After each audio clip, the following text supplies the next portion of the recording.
right. Well, Dave, thank you so much for joining me today. Really appreciate your time. Yeah, thank you for having me.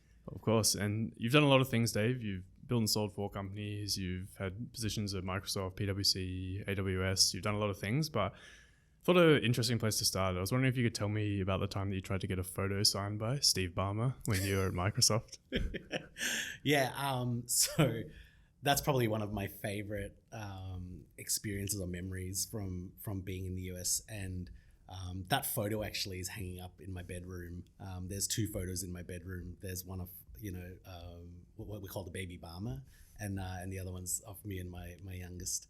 But so the story goes that I get to Microsoft, in Redmond in Washington State. Obviously a huge fan of Washington, and so had these photos, like professional photos, taken of my oldest daughter, and she was like 4 or 5 months at the time, and they came through, unwrapped them, had a look at them, and I was like, wow, this is like super cute. And at the same time, put them down on the coffee table next to a magazine that every Microsoft employee used to receive.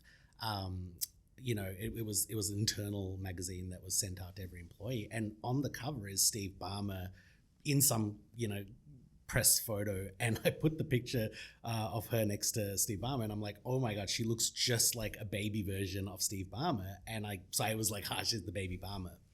And so then that was in Australia. I get over to the US and I start working for Ray Aussie.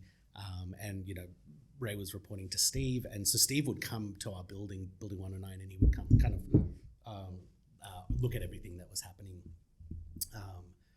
And so I got to know his EA, Debbie, and one day I just got close to her during a meeting, and I said, "Hey, Debbie, any chance Steve could sign, or you could get Steve, I'm not like, I know Steve, it's like, could you get Steve's signature on this picture?" And I showed it to her, and she immediately was like, "Oh my God, your daughter's adorable." And she goes, "We don't do that anymore. Like the executives don't sign pictures anymore." And I was like, "Oh, okay." She goes, "But look, let me see what I can do." And so a couple of weeks later, I get an email, and she's like, "Hey, come pick this thing up." And I go pick it up, and it's signed in like pen, not like the usual autograph marker, but it's like literally pen. And I said, "How'd you get this picture?" And she goes, "I slipped it in to a set of documents that he sits down once a week and he signs all these contracts, and I slipped it in there, and he got to it and he said, 'What is this?' And she explained the story, and he goes, 'I love it,' and he signed the picture. So this picture I have at home is actually signed by Steve, and he also signed it not the way he'd normally sign autographs. He signed it as his legal signature with his middle initials. So yeah, it's a very cherished artifact from my time there. It's good to have been able to walk away with something tangible like that. And the story, that really did capture my whole experience when I got to Redmond. I was 31, and I wanted to soak up every experience. I didn't want to leave my time at Microsoft, living in Seattle, and think that I missed any opportunity to create a moment or a memory. And so there were other awesome stories. Like I stalked Anders Hellsberg, who's the founder of the .NET languages, for ages, until I eventually got him in his office and got to say hello. And same thing, I stalked Ray when I worked for him, and so yeah. Yeah, sounds like an amazing time. But I guess even taking a step back, so obviously you held positions at Microsoft and PwC and AWS, like I said at the start, but I feel like you were always pretty entrepreneurial. So I'd love to just kind of go from the start. And I think you started your first company when you were 22 years old. So did you always have the intention to do that, or how did that come about? Yeah, so I, my parents ran businesses when I was young. And so I can't say that I had an entrepreneurial spirit, but I was certainly exposed to business and the independence that business ownership, provides at a young age.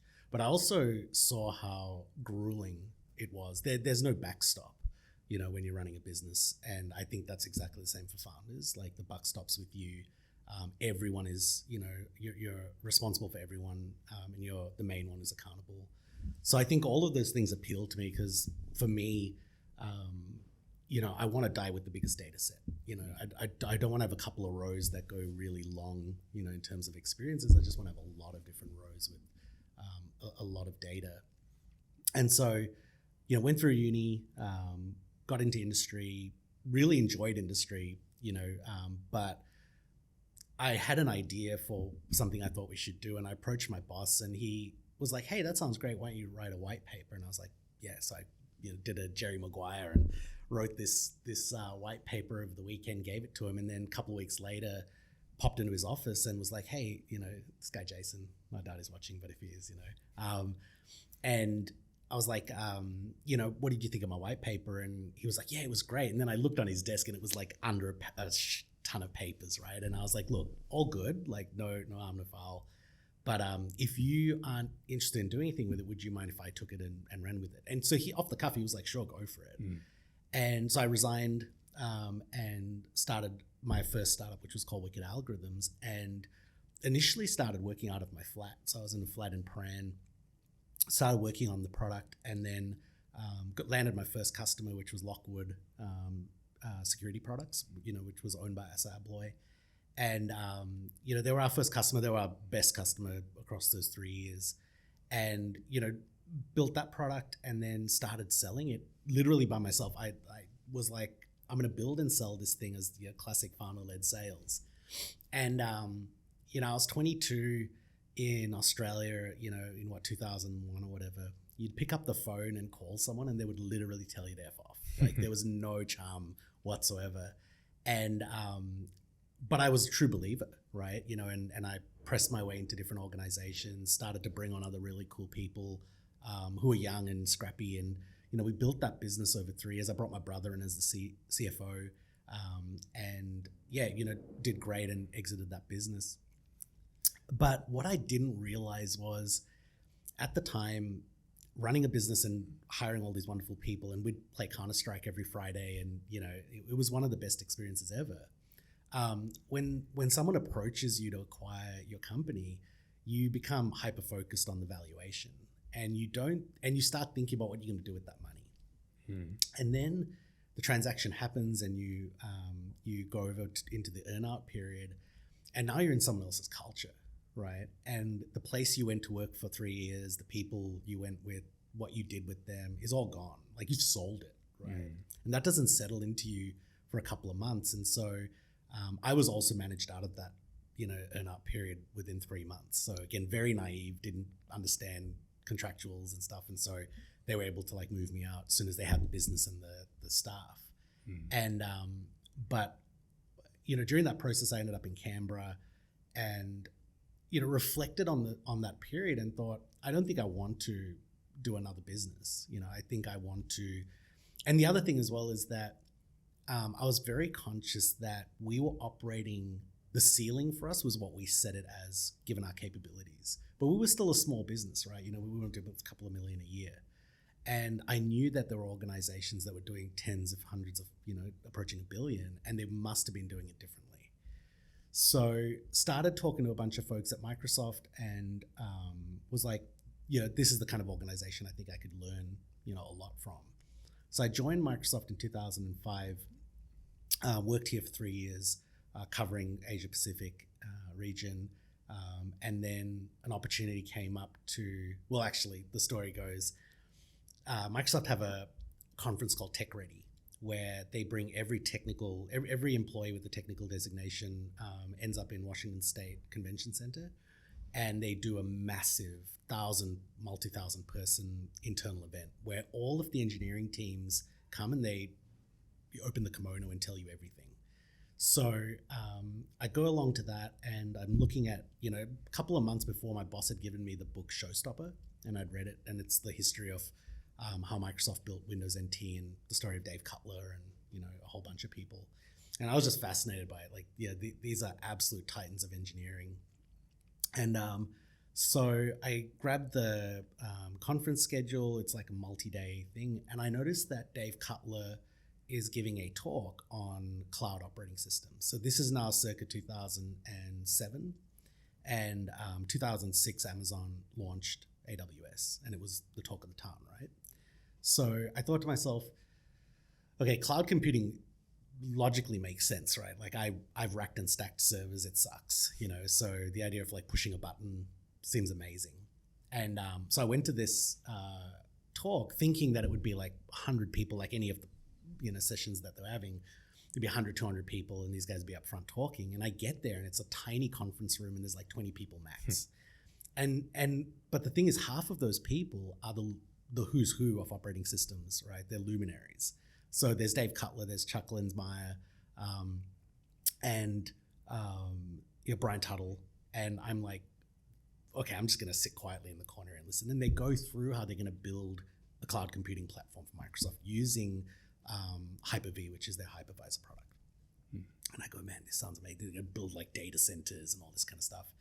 And so I leave and do what I do, right? I stalk all these guys and I email them and I'm like, how can I get involved, right? You must need someone to go fetch coffee, right? I'll give you head rubs. Like, well, I'll do anything, right? And so they go, easy, just write us a white paper on what you think we should do. And I said, great. So my background's in telemetry and early data, what would data science be considered back then? And so I wrote a paper on what would billing look like at scale.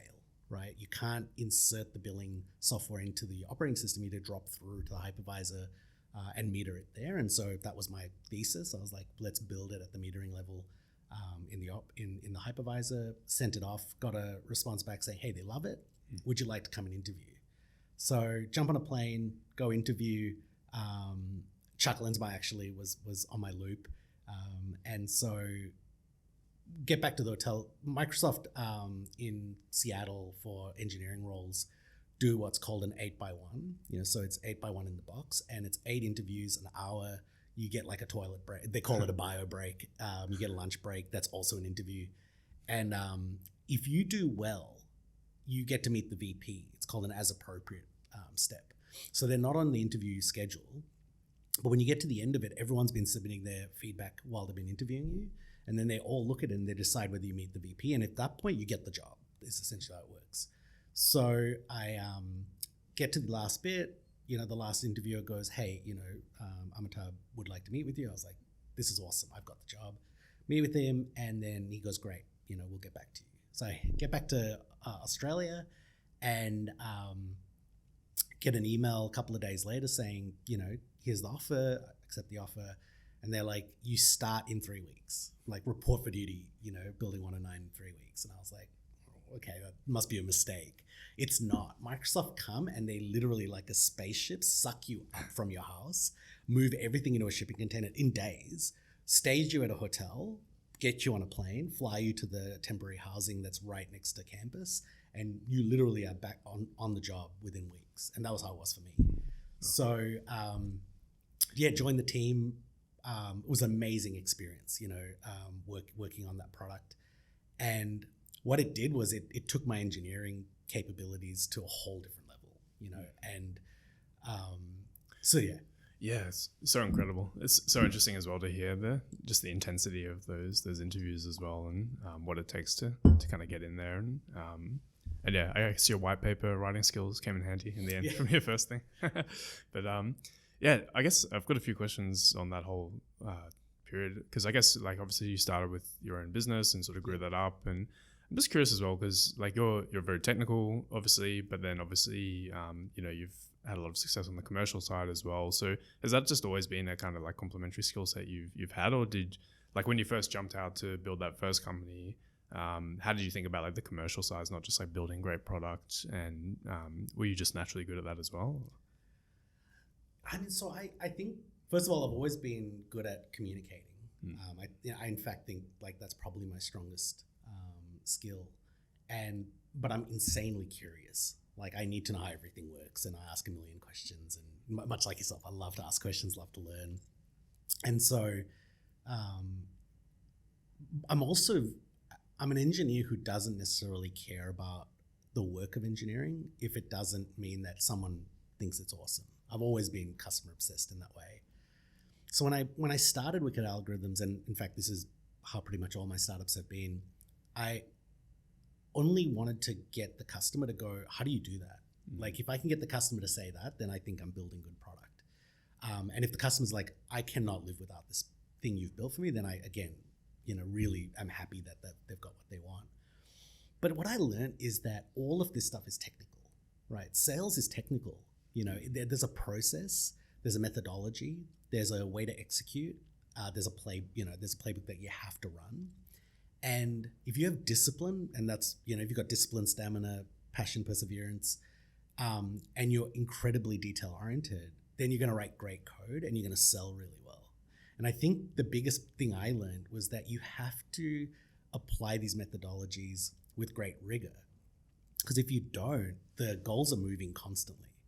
So and again, like having mentored startups, for so many years as well, the problem is that there's this belief that all of those things are kind of an art form, right? But they're not. And in fact, I would say selling is a numbers game. And if you can scale your sales capability in terms of how many at-bats, you will succeed, right? And if you have a good methodology that has you coming back to the ones that said no, and elegantly try and convert them to yeses, then you are going to succeed at a scale that is great for a startup. Until you can bring other people on board and they can bring their ideas and their experiences. But in those early days, founder-led sales is not that hard. The discipline of applying it is hard. And a lot of founders don't want to do it because they'd rather work on the product, hoping the build it, they will come mentality, but that never works. Yeah, super interesting, and incredible that you were able to kind of distill that and see those. And it's a really interesting way to think about it as well, is that everything is technical in a way, and if you can really just break it down to its components and distill how things work, then you can just replicate that and do that. So. Yeah, and also acquisitions are the same, right? Acquisitions are a process, right? If you can break them down to their steps, you can understand what the outcomes and the measured results are. You can engineer for that. And I think, again, a lot of people tend to lean on this idea that it's better to treat these things as organic. But what happens is you lose a lot of control when you consider something as organic. Yeah, it's so interesting. And so I guess that kind of feeds into something I'm really curious around, because obviously you've built and sold multiple companies, and off the back of that conversation, it sounds like you almost did have like a process around that. And so I guess I'm just like super curious, like on reflection, how do you kind of like think about that? Because, when you're building companies, as you said, a lot of people are like, okay, let's just build a great product and we'll see what happens, like organically. Did you actually deliberately, when you were starting all your startups, think of the end in mind in terms of like, I want to sell this or be acquired? Or like, we'd just love to kind of understand your whole kind of thought process around when you started companies. Yeah, so a lot of this comes back to like early childhood, right? So I think what I learned about my parents' businesses was that they were very focused on building product for their own gratification, for lack of a better term, right? And they thought that if they could build the very best thing, that people would buy it. But what they didn't do is they didn't ask people what they wanted and then build something really fantastic. They just went and built something fantastic that they thought people needed. And that's never going to work. So I learned that very early on, that you will save a lot of time simply going, well, and also let's break it down, right? If I go build my thing, my widget, and I come to you and I say, hey, James, like you should buy this, right? I'm already invested in what I've built. I'm not going to be interested in what you've got to say, right? What I'm really asking is, will you buy the thing I built? And if you say yes or no, that determines the outcome. But the thing is, the acquisition cost of getting the conversation with you is spent. So if you add the cost of building that thing and now getting in front of you, right, whatever that cost breakdown is, I can eliminate the build part. I can just come straight to you and say, what do you need? And then I can break down the things that you say, apportion the one that's most important, right? What's the most urgent for you? And I can build that. And I've got a higher likelihood that you'll attach, right? And it'll convert. The problem is, if I come, first of all, I have to get to you and talk to you, right? And I have to be able to break that down and understand how to translate it. And I think there's an art form there. But the other thing as well is that if you're an engineer and you build, and I didn't know this at the start, right? So when I did my first startup, absolutely went and spoke to people. I'd already been speaking to people for years as part of my job. So I knew what they needed. But what I didn't ever think about was, what happens if this doesn't go the way I want, right? Now, luckily it did. It was a great exit, right? But what it taught me was I had never built up front any parachute into my startups. So when we did the next startup, that was a key part of it. And that parachute looked in the form of somewhere somebody is trying to do what you did, right? They're trying to build a business and they're trying to solve this problem. And if you build it in a way that they can just snap it in like a battery pack, you are in a better position than if they have to try and like work out how to wire this thing into their business. So that was a key understanding, was from that point on, everything I've built and every acquisition I've driven, it's been because the technology could just snap into their organization. There was very low integration requirements. And what that means is that you've built this battery pack. You can try and build and sell it yourself. And if it turns out that you can't get the sales part working, right, and the go-to-market, you've got a great asset that someone else can plug in very quickly. The problem is when you've approached from a monolith and you wrap the business and all of these other, sales pipeline and kind of funnel aspects into that product, now you're forcing your business onto someone else, and that's very hard. Mm-hmm. So at that point, then the conversation becomes they're acquiring the business, and that's a lot harder to sell. But if you're just trying to offload the technology and they just have to buy the asset, if you've engineered and designed it that way, you're in a really good position. There's just going to be less, less friction. Less friction, yeah. Yeah, super interesting. And again, it's almost like engineering that sales process, and that's such a great metaphor they used of just how do you just like create a pack that can just be snapped into and solve a problem that they're trying to solve, and it's easier for them to do that, right, to acquire rather than to build it themselves. Right. Yes, because that's ultimately what you're trying to do is position the build versus buy. And and it doesn't take any extra work, you just have to go in thinking that way.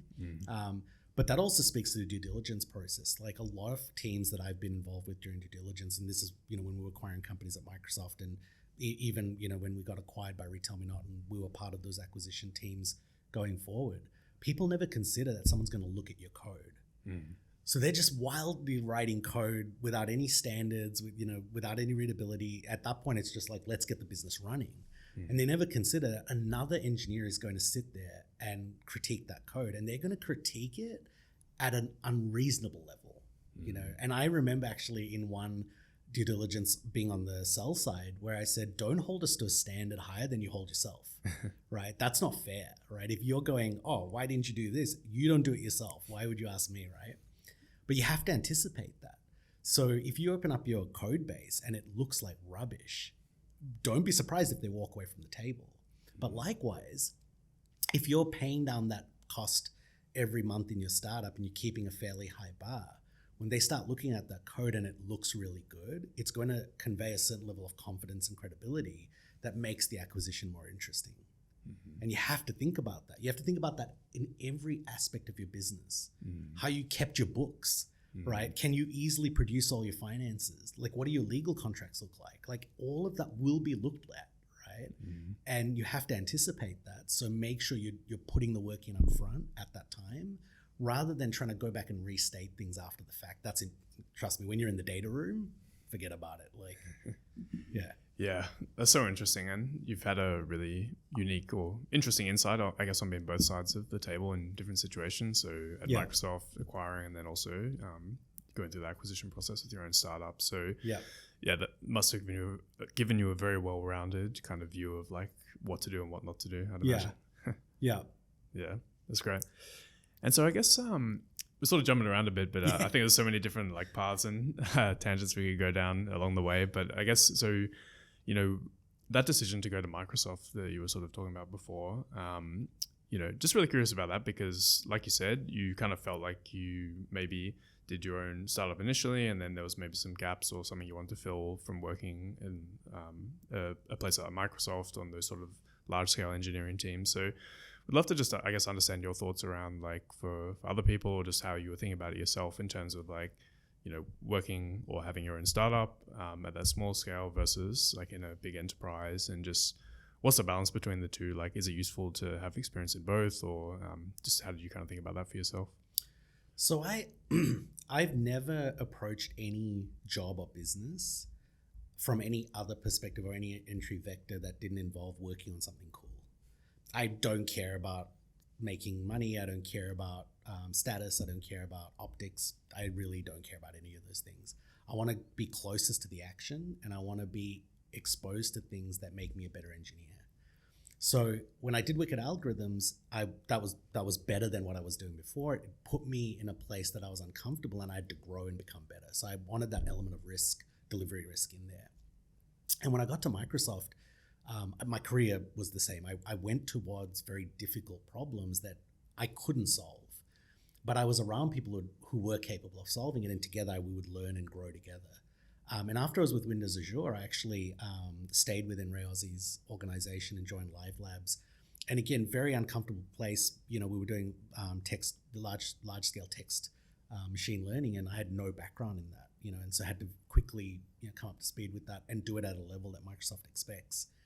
And so I've always had a very good intuition for my own technical capability, and I've always understood that the only way to become an excellent engineer is to be exposed to scale, but you can't replicate scale. If you aren't exposed to production scale, or let me put it a different way, you are only as good as the largest amount of production scale you've been exposed to. So if you're in a startup, and now we're talking about the difference between complexity and complexity at scale, right? Is if we have 100 customers, they might be using a very complex solution, that's true, but the complexity increases by orders of magnitude as soon as the scale increases. So a problem that's complex to a certain order of magnitude, at 100, at 1,000, at 1,000,000 users, it goes up exponentially. It's not linear. And the way you solve those problems start to change from being novel to being very well established, very well thought out. And what I mean by that is, engineers always get kind of like attacked for this idea of the shiny object syndrome, right? We always want to work on the newest, coolest thing. That's great, right? At a certain level of scale, you can do that with very little risk. And it's interesting to focus on that, right? And go, I just want to use the cool things. But when you start approaching million plus scale, you stop caring about that, because the more interesting problem, right, the more beneficial or growth opportunity is to try and solve those problems horizontally and vertically at scale.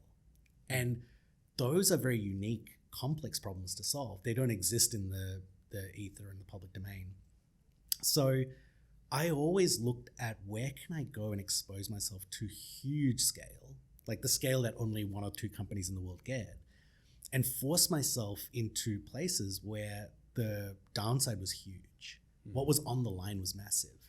So Windows Azure, we were building a cloud computing platform for the world, and it had to work. And so the type of engineer you become to deal in that, and you're dealing in a team of thousands of engineers working together in concert. So you and me working on something, we got to look at our pull requests and, deploy and stuff like that. Times that by 1,000. And now you're dealing in complexity of software organization and build management as well as the code. And so what that did was it leveled my skills and my knowledge up. So then I would go to startup land where there's like 6 of us, but the quality of the product we were building was Microsoft grade. And the value of that asset when we exited was orders of magnitude, right? Because that company, and here's an interesting thing that I did observe as well. The company knows that the likelihood that an ex-Microsoft or ex-Amazon engineer is going to walk through their door is pretty low. So if they can acquire you and acquire that talent and the code base that was written because of that, it has massive value, right? That's how they see it. So if you look at my career, I was at Microsoft. I went to do ZenDeals. We exited ZenDeals to RetailMeNot. Again, they did that because the code base was exceptional. Then I left after that. Went back to Microsoft, reskilled and retooled again because we were doing massive scale machine learning, exited that, left Microsoft to do Copilot. Again, they bought that because the way I wrote it was how I was taught at Microsoft. And then joined Amazon, again, learned, grew, built that skill up, right? And then took that to the next startup. So in my view, you are learning a certain level of capability in a startup. It's probably a more rounded set of skills, but you're generally not at scale, and you're not at that scale. And so you have to be able to move, your career. The challenge is though, if you never do that, you lack that credibility and like you can only do that for so long. So if you stay in a startup for 3, 4, 6, 8 years, the likelihood that you are employable at an Amazon, Google, or Microsoft is very low. That's the reality. And a lot of people in startup land like to think, right, that because they're startups and they're edgy and they're scrappy and that has a certain amount of, utility, it does in certain aspects of like business, and product development, But when it comes to engineering, you are going to struggle if you've spent 6 years writing a Node app for 1,000 users to go and work in a major team at a Google, Microsoft, or Amazon. It's not impossible, but it's unlikely. So if you're not every couple of years cycling out at that level, you're keeping your credentials fairly, recent and refreshed, and so the thing is, you have to be doing both. It's not one or the other. You have to be doing time at those big companies at that scale, doing it at the startup, and then you just kind of build this rhythm, in your career. Yeah, it's so interesting. And I guess like looking at your background, you kind of did that perfectly, you could say. I guess like I'm curious, is that intentional or is it more in hindsight that you were like, oh yeah, that worked out well? No, it was it was intentional by the time we did ZenDeals. Like I knew that, and the reason was I could feel it myself, right? Like I'd left the Windows Azure team easily at the height of my engineering capability. I'd learned so much about how to engineer massive product and teams that when we did ZenDeals, we were like 6 engineers and 3 business guys for 18 months. So, and we had a handful of customers, right? So we were never going to have to deal with any of these issues of scale. And when we got to RetailMeNot, they're a decent sized business, but they're not even a blip, at Microsoft's radar. So internally you start to feel like I haven't really worked on any complex scale issues. Like I've worked on some complex logic problems, right? But I haven't done that at a certain level of scale. And so then what happens is the fork in the road is like, you have to make a decision. Do I go to the next startup or do I go back to industry? And at that point, that's all. I just submitted my resume to, Microsoft and Amazon. Well, obviously Microsoft, I knew the team. So I just went back to my old friends and were like, hey, I did this startup, learned some cool new tricks. Can I apply it in these teams? They were like, that would be great. But I think if I'd left that any later, I wouldn't have been able to, boomerang back. So at that point, it became a very conscious decision. I decided that I would always undulate and boomerang between major brands, right? Really, Amazon and Microsoft to me are the ones that matter. I would always find my way back there. And then I would go back into startup land. I'd go back to industry. And that's, I project out to the end of my career and I will continue to do that. And each time you're leveling up as well, right? So, first time I went, I was a software engineer, principal engineer. Next time I went back, senior principal, and then, you keep going higher and higher. So, yeah. Yeah, incredible. I think it's really good advice, and especially, I guess, for people like early in their journey to have that mindset of like, how do you just get that well-rounded skill set, and again, just like undulate and progress each time slightly higher and higher, and just make sure you don't get stuck. It's a really important kind of thing to take on board, I think. Yeah, no, for sure. Yeah, but I guess I'd love to understand that journey. So I guess like ZenDeals was kind of like your, would you say that was like your first like big win in terms of like a startup and like a acquisition? Would love to just kind of like understand the journey. So you left Microsoft to work on that.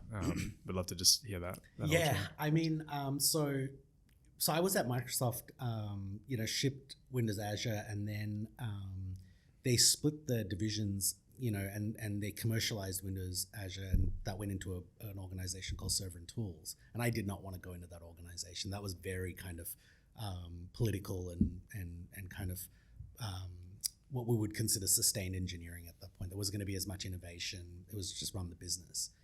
But folks who had performed well inside of Microsoft, they have what they call a gold star, which is kind of funny, but it's gold star is the highest award you can receive. And it's across all disciplines. So business, marketing, engineering has it. And for the work that I did on Windows Azure, I was awarded a gold star by Ray Ozzie. And that gave me the right to stay within the chief software architect organization, which was Ray's, and he had 3 labs. So I chose the machine learning lab because I was like, I think this is going to be really huge, and I'm interested in how text works, and and so we're working on recommendation systems for Bing. And at that point I was like, this is bigger than I thought. It's a combination of like the background in cloud computing and then machine learning, and I was like, combination of these things is going to be game changing in the next 20 years. I want to be at the forefront. And so I was talking to a really good friend of mine, Chris, friends from Australia. He had just finished, his MBA at Stanford and had done a startup and done well and got it, exited the startup. And he and his business partner at the time, Alexi, were thinking of doing something new. And at that time, Eric Schmidt had been lecturing classes in the MBA program, and they'd become really good friends with him. And then one of their other friends, Draw, had become friends with Eric Schmidt's too. And so Eric Schmidt was going to create a new fund called Innovation Endeavors. Draw was going to run it, and they were looking for the first pipeline of startups.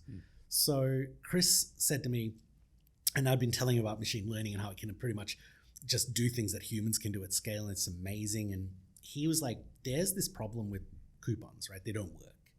And there's this company, it's the 200-pound gorilla, RetailMeNot, and they have like 120 people just constantly validating these coupons manually. Like they literally grab a coupon, they add something to the checkout cart, they see if it actually worked, and if they didn't, they delete it, and that's how they make their money, right? And they're making good money. And he goes, do you think we could build something that would make those people, we could like hire 60 people? And I said, I think we can make something you hire no people. Right. So, and I said to him, essentially what we would do is we would build an in-memory robot with machine learning that was capable of navigating to these websites, navigating all the way through, applying the coupon and grabbing the outcome. And he was like, you really? And I was like, no, I definitely think we can. So I built a very basic demo. They loved it. We took it to, the investors. They literally invested in it in a minute. And I remember the next day him sending me, startups are funny this way too, right? Like, we raised 1.3 million. He sends me a screenshot of the Bank of America app on his phone with like 1.3 million in it, and in any other place in the world, like there's financial controls and CFOs and stuff, but startups are hilarious. Like someone will literally drop $1.3 million into your bank account of 3 guys, it's just weird how that stuff is. And we sat around and built it, hired an amazing team, and one of the best engineers I've worked with and still very dear friends with, Shreyas Karnik, and I built the first version of Genie, and it was an amazing experience, right? And then 18 months in, we're taking some of the top spots from RetailMeNot. They are about to go public. We get flagged on a report by Credit Suisse saying that this ZenDeals guys are doing better than RetailMeNot, and they don't even have, they're a scrappy startup. So I get a really funny call one day because we're all in Seattle. Chris and Alexi and the business team are in Palo Alto. I get a call and Chris is like, Dave, there's some dude we've just come back from lunch, and there's some dude in the lobby, 2 dudes, right? Like some really tall, oldish guy with white hair and another, dude. I was like, I don't know. And he's like, anyway, I'll get back to you. And so then he calls me back and he goes, man, that was Cotter Cunningham, the CEO of RetailMeNot, and his business manager, Steve Foe.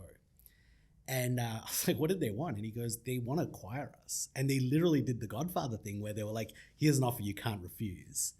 And we were at the stage of raising our Series A. And so they essentially were like, we know what the term sheet is, because they had back channeled through Google Ventures, who was a big investor of them, who knew August Capital. And they were just like, we know what your term sheet looks like, and we're going to add some to it. And the other thing as well was, normally at that point, everything was done in like stock exchange. This was cash all the way through. So it was like 50% up front, the rest vesting in 2 years, which was unheard of. 4 years is your normal lockup period. So we were like, yes. So 18 months later, we exited that business. We raised 1.3 and sold it 18 million cash, right? And it was the most amazing experience. And then ended up 2 years at RetailMeNot. Amazing, great organization, great people. They were growing at an incredible, clip. And so, got to go run their data science team for 2 years, run their European engineering team. It was such a great experience. So, That's incredible. Yeah. That's amazing how that ended up. And again, it's just like comes back to the idea of like beginning with the end in mind, or just building something to solve a very specific problem. And it was almost inevitable, if you executed well, that they were going to come knocking at some point. No, and people laugh because on our pitch deck, we actually had a slide that said, we want to get acquired by RetailMeNot. Like that's our plan. Like and again, there's a lot of discussion around flippers, right? And I'm a big believer in flipping. Are you going to be the next Netflix or Facebook? The investors will want you to say that, but the harsh reality is 90% of those fail. But if you come down to the flipping level and you can identify a really big incumbent with a very hard technical problem, you can assemble a really great engineering team and tackle that in a way that they can acquire the IP really easily. you've got an incredible business that's going to multiply the return to those investors within a very short period of time with little risk. So you have to ask yourself, what are you optimizing for, right? And for me, I've always been a businessman. I don't care about like, did I build a bajillion dollar, unicorn rocket ship? Like, I don't care. Like, as long as my wins averaged over the course of my career is higher than my salaried opportunities, I won. And especially if those let me build really cool products and work on really cool things, then I double won. So I think if you have that kind of approach, it changes the startup experience and journey considerably. You have less, L's, right? Yeah, it makes a lot of sense to me. And like you said, it comes back to those fundamentals of just business, which is how you just build great products and do cool things and make money. That's right. Like essentially what you were doing with there. And again, an $18 million flip is not bad. So yeah, right, exactly. Yeah, that's cool. And I guess how was that whole process for you, like post-acquisition? Like, did you do anything to celebrate, or like how did you kind of feel after that? Again, like this is like, it's funny because going into any of these things, you're thinking about, the Boeing business jet, and all of this kind of stuff. And you haul ass, right? Like it's 18 months of double shifts. We'd come into the office early, work till 5, go home, be with our families till 8, get back online and work till midnight. And we did that for 18 months without fail, 7 days a week. It's grueling. And you're doing it because every day you wake up, you have to imagine there's someone right behind you. You can't assume that you're just like plain sailing. You have to assume that your competitor is one day and one check-in away from beating you in the marketplace.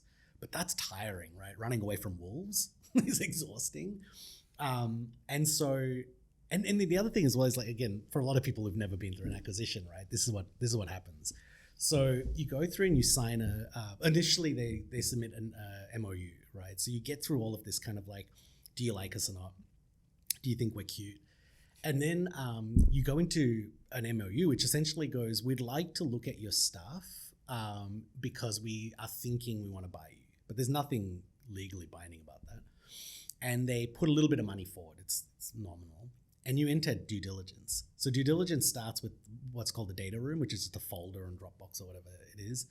And everyone in the business starts putting their stuff in there. So the sales team put all their sales contracts and playbooks, and finance puts all their stuff. And engineering don't put anything in because we've got it all in code and cloud.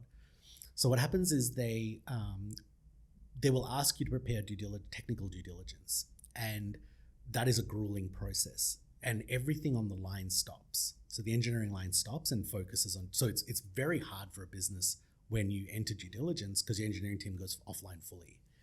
And it starts with an architectural decomposition. You go through all the systems engineering designs, patents, essentially reasoning behind the design of why you built it that way.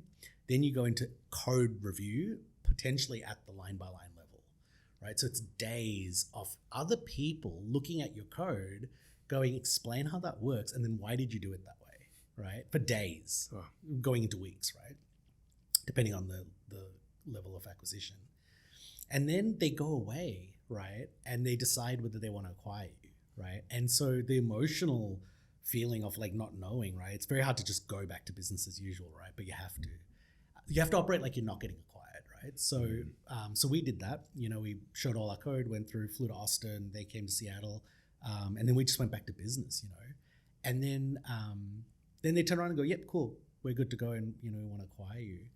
And so after all of that, they sign a stock purchase agreement, SPA, and that's the agreement that says they will pay you this much for each people's stock and breaks down every employee and what they get. And you sign that, and then they organize for a transfer time and date. And that literally is the CFO is sitting at his computer. For us, it was in Austin.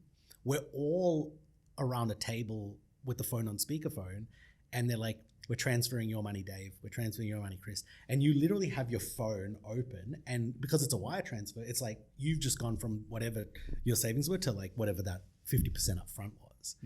And how did that feel? I mean, it's kind of game changing because like at that point, I was comfortable, but I certainly didn't have that kind of money, right? And when you see that number, it's a little bit unbelievable because you kind of go, now what do I do? And that's 50%. There's another 50% coming over the next 2 years. And so your life trajectory is now completely changed. And if you don't know how to handle that, if you don't have a set of values that inform what you do, it could go sideways very quickly.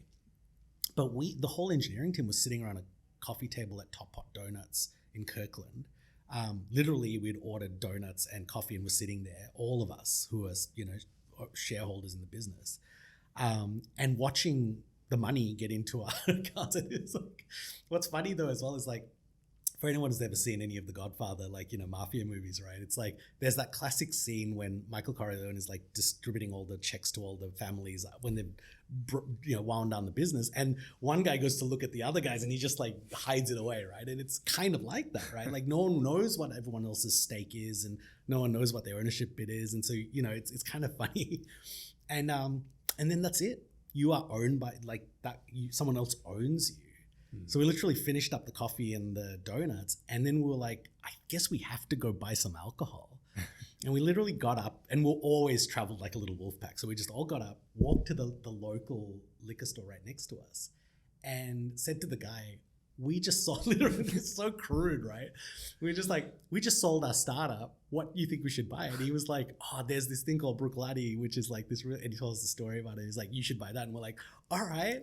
And he hands us the bottle and I just give him my credit card and, we walk out. We go back to the office. It's like 11 o'clock in the morning on a Friday. And we like get the paper cups out and pour this like $300 bottle of scotch into it. Like just heathens, right? And we drink it and we're still kind of just like, what happens? And I remember Matt, one of our guys, going, what happens Monday? And I said, TBD, I guess we'll find out, right? So it's such a bizarre, weird experience that never aligns with what you think it's going to look like, or what you'd imagine it to be. Yeah. It's very inelegant. Yeah. Yeah. It's so interesting to hear that firsthand experience. And I guess you mentioned before around like those frameworks of, you need to be the person who can, I guess, like handle this new reality. So how did you kind of think about that for yourself, moving forward into that new phase? Yeah. I think, look, if I was to be completely vulnerable and honest, I don't think we handled it well, right? I think we landed in Austin on the back of this very heady journey. And I was, still very early. I was in mid-30s, right? And landed in Austin. Austin at that time in 2013 was a party town, right? Like, it was a really fun place. And Seattle was a very developed city and Austin was not. So we were able to land there and buy a, architecturally designed mansion and fill the garage with German sports cars and, live your classic redneck won the lotto life, right? Like short of bedazzling, my suit jackets. That's kind of what we did, right? And I don't think, we sat down and actually thought long term, it was just like, what a ride we're on. And also when we went over separate to the stock purchase agreement, they signed us to very competitive salaries. So not only are you getting this huge, deposit every quarter from, ongoing for 2 years, part of the sale, the 50% remaining, but you're also getting an insane salary that's well above market. So you're so flushed with cash and capital that because you haven't thought about it, you're just kind of like, this is going to last forever and it's going to be this way for the rest of my life, right? And what happens is it's not. So you fall off the cliff back into the real world, but you've been spending like someone who, has a, billionaire trust fund. And suddenly you find yourself in two things. You find yourself overcommitted to a burn that you can't sustain. You could do it for those 2 years, but you couldn't sustain it for the rest of your life. So you have a mortgage that suits someone who earns that, but you're not going to earn that for the rest of your life. So when you drop off that cliff, you struggle to make it up again. So now the pressure comes back to build the next startup, right? It's like a drug. But there's no organic journey anymore like ZenDeals. Now it's like turn the crank. We know how to make money, turn the crank and make it happen, right? And so we literally just spat out the next startup and got acquired, right? And it was the most soulless experience. It was the darkest experience I've ever had in startup. Yeah, like when we built Hey Super and took that through Techstars and exited, it was disgusting, right? Wow. And it was by the numbers insanely successful, right? But in your heart, you're like, this is gross. Wow. And then after that, I went, straight back to Microsoft. I was like, I do not want to do this ever again. And at that state, you've learned your lessons, you've stabilized financially, and you've cut back and downsized and all of that good stuff. But what it taught me was that in the subsequent exits, to not, go redneck lotto, right?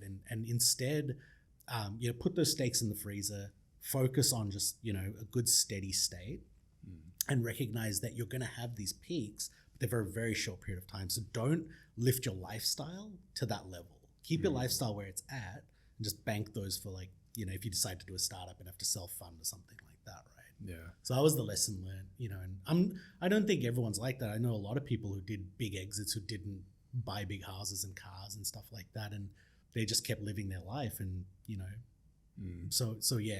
I think growing up as a fairly poor kid and stuff like that, I was never exposed to those lessons, so I had to learn them quite expensively myself, right?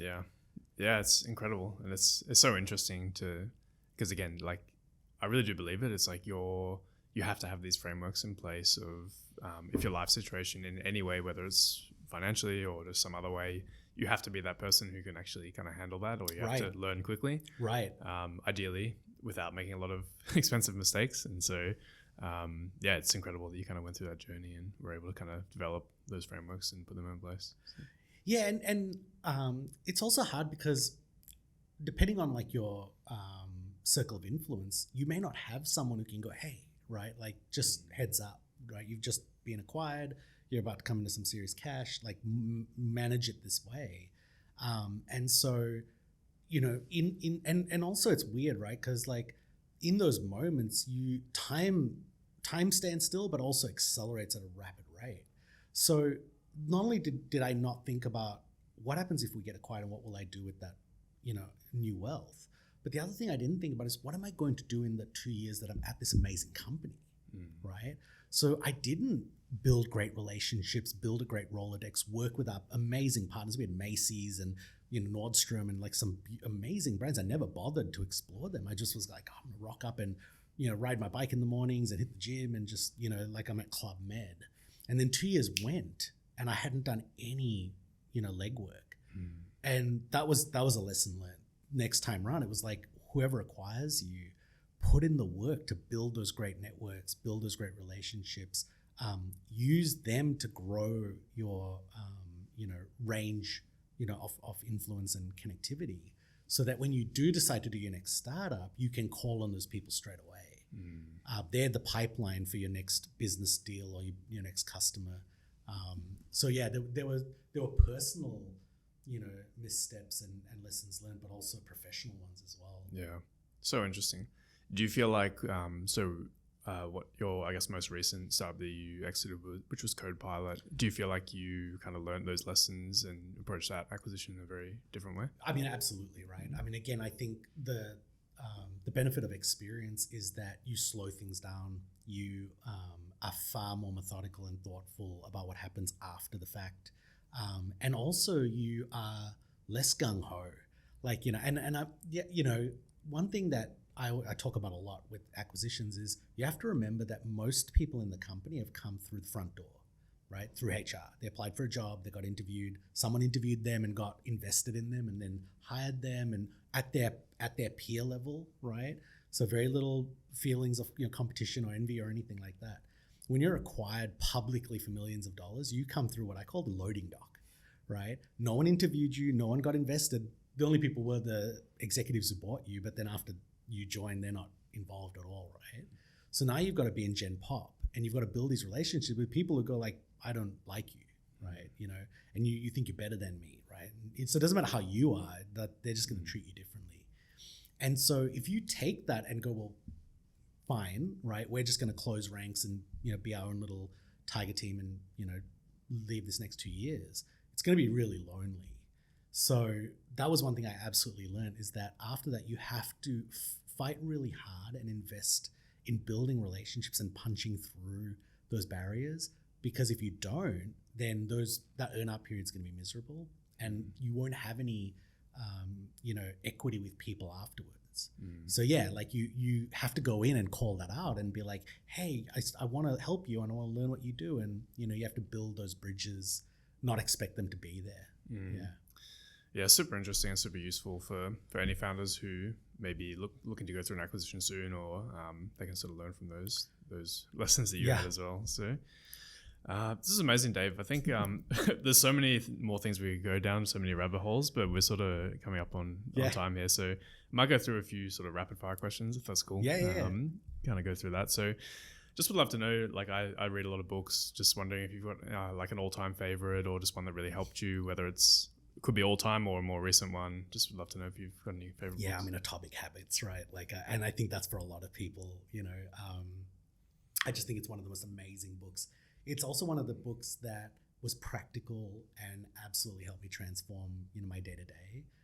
So I'm more like, anytime anyone goes like, what would you recommend to read? I'm like, Atomic Habits. If you haven't read it already. Yeah, it's a good one. And love to know if there's, because obviously you've had a lot of wins from your journey and your career, especially with entrepreneurship and startups, but has there been any major like missed opportunities or just things that you look back on and like, oh yeah. So when I was doing Wicked Algorithms, we got approached by a friend of mine approached me and said his brother had a school friend who was running a business, and they were trying to build something and they couldn't get anyone to help them.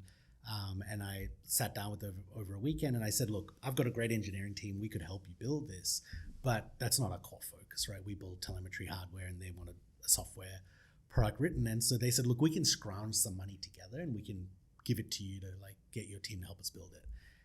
And they said, or we can give you a % off the business. And I said, oh, look, mate, like I didn't even look at their term sheet or anything. I just went, just pay the bill. Fine, right? I was a lot more, finesse than that, but that was essentially what I did. Built them the product, built them the platform that they went on to grow $1 billion business that got acquired by Aussie Home Loans. And if I had kept that stake, it would have been years later, one of the founders and I sat down over coffee and we did the back of the napkin numbers. It would have ended up being 10 times the value of the full acquisition of Wicked Algorithms when it was sold. Wow. If I'd just taken that one deal, right? So I always think about that and go, hell, God, whatever. And then the second one that this is shared not just by me, but this is shared by Chris and Alexi as well, is when we did ZenDeals, our whole thing was coupon validation, right? But we built this toolbar that if you landed on any merchant site, Amazon, Macy's, whatever, it was tracking what you had, and it essentially would offer you deals, right? And it was something that we didn't care about when we went through the acquisition. We flagged it. They said that's kind of interesting, never went anywhere. So while we're at RetailMeNot, they wheel in these guys called Honey, who had a toolbar. And we looked at it and went, toolbars, whatever. And we've been in that space too. And we just kind of dismissed them. And they went on to be acquired for multi-billion-dollar exit, right? To PayPal. I think it was PayPal. That's one that we always think about and go, what a huge miss. We had a better toolbar. We were early to the market with our toolbar. If we had, I don't know, whatever, followed that path, right? And certainly on from there, things would have been way different. So, two things that stick out deeply for me. Honey probably being the biggest one. Like that would have changed the game immensely. It's insane. But again, you got to have a few misses on the way to get a few big wins as well. So. For sure. And what do you do for fun outside business? So I started ice skating, like hockey ice skating, at the start of this year in May, and just got completely addicted to it. So it's now my daily habit. Like I, do my best every morning to start at the rink, do an hour of skating and, then get on with my day. And so amazing. I love it because it's silly, right? We're not meant to be on ice, right? And so especially not balancing on a knife edge. And there's so much to learn to skate. And I think for me, just part of like neural health, right? Like finding ways to embarrass yourself and push yourself to get stronger and better mentally and physically are the best things you can do. So I love to put myself in situations where I'm, at the bottom and struggling and feel embarrassed and self-conscious about my inabilities, because I know that will make me grow and, make me develop. And so that's my thing at the moment. Like, hopefully there's many years of that in front of me, but That's awesome. Yeah, I very much relate to that, just in terms of again, you can't just be like working or just doing like using that very specific part of your brain. You want to do something that's connected to the body as well and learn that new skill and new movement patterns. So, right. No, totally. Yeah. So that's cool. So you got any parenting advice? You got girls? God, I mean, I always used to say when my friends were saying have babies, because we were one of the first in my group to have kids. But I always used to say, like, the only piece of advice I can give you is ignore all the advice because you have to kind of work that stuff out for yourself. But one piece of advice that I have is, as a parent, remember that your kids are growing and changing every day. And how you parented them when they were 3 is not how you parent them when they're 13. And you have to be a student of the game. You have to be willing to be wrong and learn and inform yourself and read and grow through the journey of their life. And that's something that I've always believed and always practiced and feel like it's been really powerful. And I think I see it on the contrary with some friends who they still treat their teenagers like they were when they were toddlers, and they start to separate and start to like grow apart, right? Because they're not really seeing the person for who they are. They see them as what they want them to be. And I also think that extends to like how you build relationships at work, right? Like if you're not willing to see someone change and evolve and transform and meet them at that point, if you hold them pinned to this place, you know, when you first met them 3-4 years ago, like you're going to miss out on, you know, a really enriching relationship. So yeah. Great advice. And what's coming up next for you, Dave? Any big projects or? Yeah, I mean, I think, you know, the biggest thing for me is like, you know, moving into a new role at the moment. So, you know, in the coming weeks, I'll be, you know, moving into a new position and as a CTO and, you know, again, going back to private industry and kind of, I'm excited about that because the organization, you know, has massive scale and technical complexity that they need to solve to get to the next stage. And again, I think that it's the right time for me to go and focus on that. I also think that we're in this really interesting point where, you know, ChatGPT has opened people's eyes to the power of, you know, text-based AI. But, you know, ChatGPT is trained on, you know, general available data, and fine-tuning the ChatGPT models or any LLM based on your own data is going to open up very different query scenarios and use cases that people have wanted for a long time, but we just didn't have the technology, certainly at the prompt level, you know, to do. So I think the combination of those two things for me, the next 5 years just feels incredibly exciting. Yeah. Incredible. That's awesome. And Dave, is there anything I haven't asked you or just anything you really want to pass on to the audience or any asks from the audience? I feel like we covered heaps, which is fantastic. Yeah. Super cool. Enjoyable. Awesome. And last one is just what's the best way for people to connect with you? LinkedIn. Yeah, for sure. Cool. And I always, if people send me a message, I always respond. So awesome. Yeah, feel free to hit me up. Yeah, great. Well, thank you so much, Dave. I think it's an awesome conversation. Like you've done a lot of different things and there was so many branches we could have gone down, but I think the ones we did, there was a lot of value in there. So thank you for sharing your experience. No, thanks for having me again. That was fantastic.